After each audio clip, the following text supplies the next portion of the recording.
Honing in on the markets as stocks kick off the week in the red. Oil prices on the rise, as well as gold, which reached a 6-year high.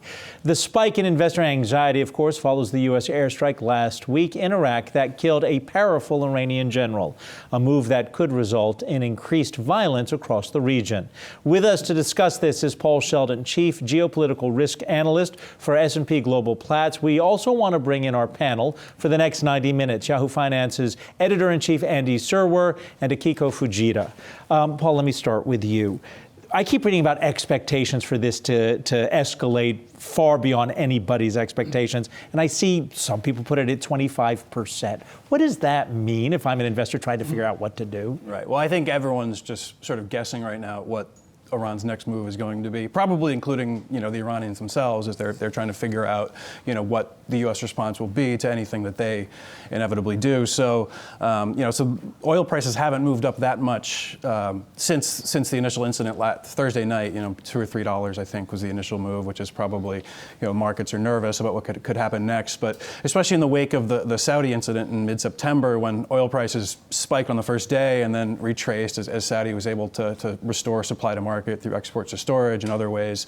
I think markets are just taking a cautious wait-and-see approach to what Iran's next move will be and what the actual impact on physical oil production will be. So, Paul, put all of this in perspective for us. How much oil does Iran produce? How important is that in the scope of global oil supply? And how important is it now compared to how important it was 5 or 10 years ago? So Iran's oil production is down dramatically as a result of U.S. sanctions. So about 2 million barrels a day have been taken off the market since U.S. sanctions went into effect in 2018.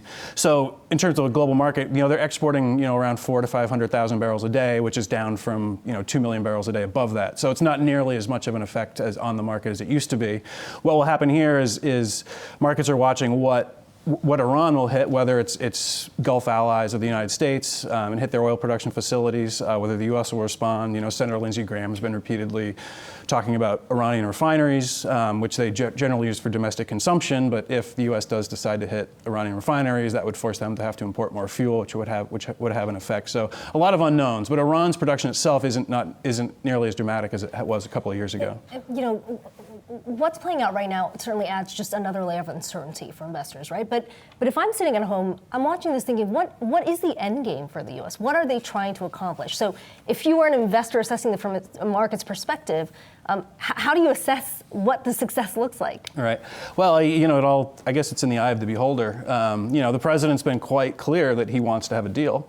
Whether we're closer to that or further away, I guess. How do you get to a deal after something like this? It looks quite difficult. I think at least until the 2020 U.S. election, it was already quite unlikely, even before the incidents of the past week. And, we're probably further away, but who knows what happens. But yeah, I think that's probably a safe bet that we're not that close to any sort of diplomatic or any sort of face-saving de-escalation.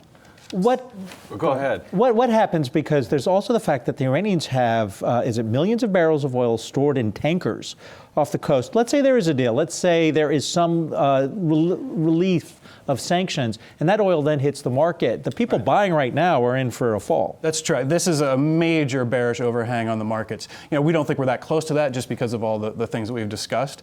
But yeah, if you bring back not only oil and storage, but they could ramp up. We think it would probably take about a year for them to get almost all the 2 million barrels a day back of production. So if that happens, we've been looking at 2021, 2022, possibly after the U.S. election, either because a Democrat wins or because Iran realizes they need to come to the table in the event of a Trump re-election. But inevitably, this is something that is out there for sure, and this is a dramatically bearish overhang. And there's all kinds of other risks, you guys, of course. All different types of industries like travel and shipping and airlines and tourism, and just basically GDP growth globally because of the threat of some sort of cyber attack, for instance. Is that something you're factoring in as well? Cyber attack is probably something that's being discussed in Iran right now. That is one of the things that we flagged that could potentially happen. No one knows what Iran's going to do, whether they're going to target indirectly, U.S. military diplomatic facilities, whether they'll go after U.S. allies to try to split the U.S. from its GCC partners. Everything's on the table. And just that little scare of the London Stock Exchange, which the London Stock Exchange is now saying was not a cyber attack from last August. But yes. Who knows? We're going to hear more about that from our London reporter in just a bit. Right. Paul Sheldon is the Chief Geopolitical Risk Analyst for S&P Global Platts. Thank you very much for being here on Thank you very much for having me. Hey investors, Zach Guzman here. Are you interested in learning more about the markets and getting the latest financial news? Well, then click right here to subscribe to our Yahoo Finance YouTube channel. Get the latest up-to-the-minute market analysis, big interviews in the world of finance, and information on how to manage your money every day wherever you are.